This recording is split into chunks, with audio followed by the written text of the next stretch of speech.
Hey, sir, how are you doing? Good Sunday afternoon to you, my friend. Yes, sir. Very good Sunday service. I apologize that I am so overdressed. You look super relaxed, and as soon as we get done with this conversation, I will be too. You're too kind that I'm underdressed, but I'm with you, my You friend. look fantastic. You look great. Listen, it's an important subject matter that we want to talk about regardless, and that is this political landscape we're in right now, where it's very evident Americans are feeling alienated from their government. And that may be over here on the right, it may be over here on the left, but a lot of Americans are feeling as though they are alienated. And you, over the course of time, have given far more thought to this than most of us. Tell us your views of just where we're at as a nation right now and what the societal impact will be. Well, I know there is a lot of worry and a lot of hand wringing right now going on as far as who is actually going to be the president. That's still unknown at this point. My current thoughts on it are I really think it matters less who is in the White House at this point in time.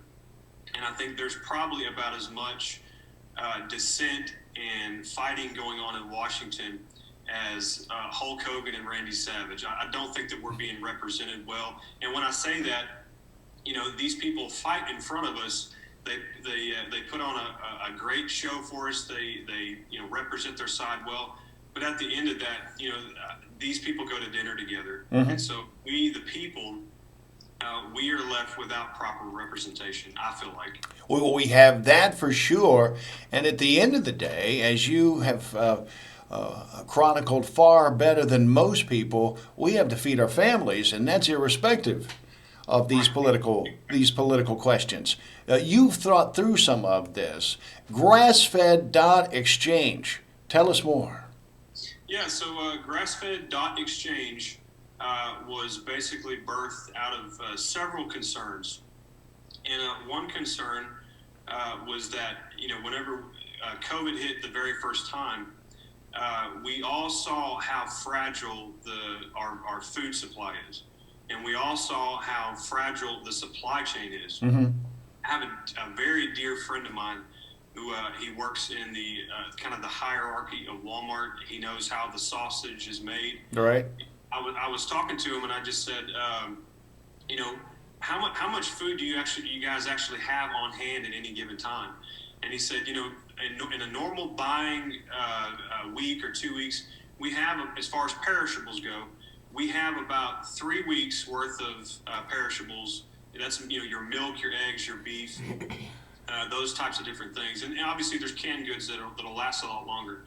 But during COVID levels, they had 1 day worth of food there. When people were, going out because we were being told we were being locked down, people were fighting over, hamburger meat and toilet paper and all these different, necessities to be able to stay in your home for several weeks.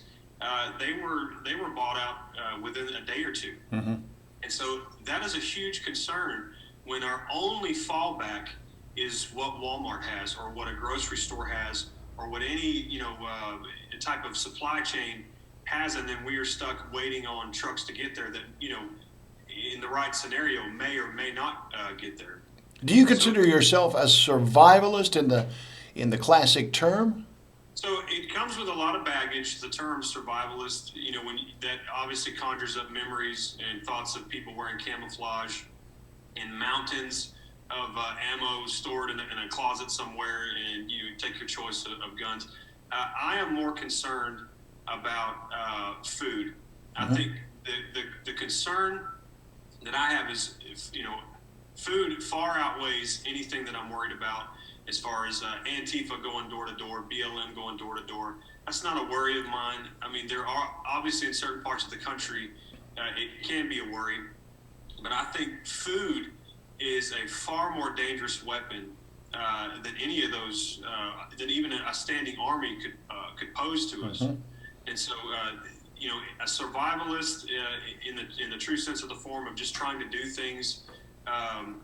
Maybe you could say just trying to read the tea leaves of how things are going and the political landscape and the economic landscape. but like I said, at the end of the day, I wouldn't necessarily call myself a survivalist, but just the writing is on the wall for anyone to see that we may be in trouble. But listen, if there are societal disruptions in a big way, are utility disruptions come into play? Does Grassfed Exchange help us in that kind of a situation? What gets us through? At the end of the day, we're just talking in bare terms, and we actually in the headlines can see where this would be more needed than in the past. But if you don't have power, you're just out of luck. Yeah. So if you were to look up right now, the economic, I think it's the World Economic Forum in Davos, Switzerland. It's basically the event 201 happening in Switzerland. And that is a forum made up of world leaders, all of your typical characters, your Anthony Fauci's, your Bill Gates, your leaders of countries. They all go to these types of forums. And what they are saying and what they are promising is that we will have a great reset that is going to include the power grid going down, that is going to include the internet going down.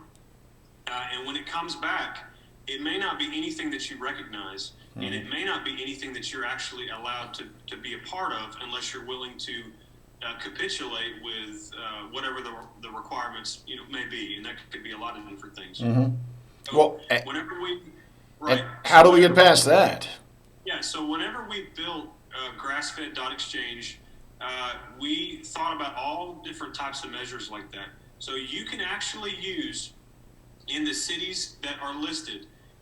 You can actually still use Grassfed Exchange if there's no power, if there's no internet, if you don't have the ability to have a cell phone plan or service, you can actually still conduct business through one of our hubs. And we painstakingly went through a lot of different measures, and we have purchased all kinds of hardware to be able to do this. So these are standalone servers that will be in different cities at different locations. Wow. But they include a website. They include a form of messaging that can act as an email system, private messaging that is all encrypted, that's very safe to use. And the only thing you need to use it is something as simple as an old smartphone device, an old tablet, something that we all have in dresser drawers laying around, old phones. That's the only thing you need to access it.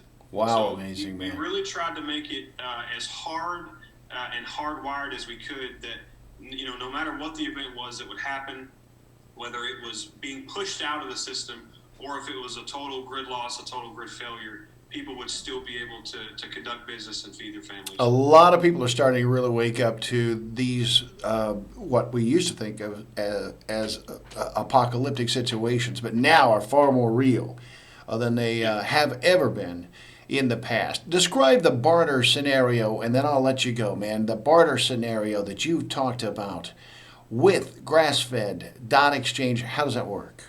So how it works is when you post an ad on Grassfed Exchange, it is essentially a classifieds ad. Now, the one thing that makes it different is that we are gearing this towards local farmers. We're gearing it towards a supply chain that is basically in your backyard. You're not waiting on food trucks to come from Walmart or from other grocery stores or from Market Basket. And I'm not saying anything against those organizations, but just that it's a broken system and it's very fragile. Mm-hmm. So it moves the supply chain basically to your backyard. We encourage people to use local markets, local farmers, people within our confines, our cities. And, right now we are keeping it very tight. We're not expanding. It's just our local cities. Yeah. And that includes Vidor, Buna, Beaumont, Silsbee, of course, where we are based out of, Liberty, and we are slowly expanding that. But we are trying to keep a very tight-knit community so that we can serve it better. This is amazing. John, do you mind if I tee up our viewers with your site? Do you mind if we link you guys all up? We sure can. We definitely can. Like I said, it's grassfed.exchange. some people may have a hard time.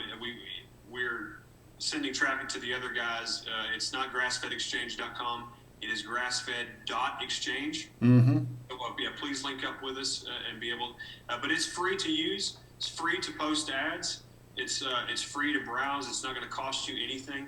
And like I said, it's basically taking a market that is damaged and a market that is very fragile in the wrong economic type of situation. And we are shifting that responsibility to our local farmers.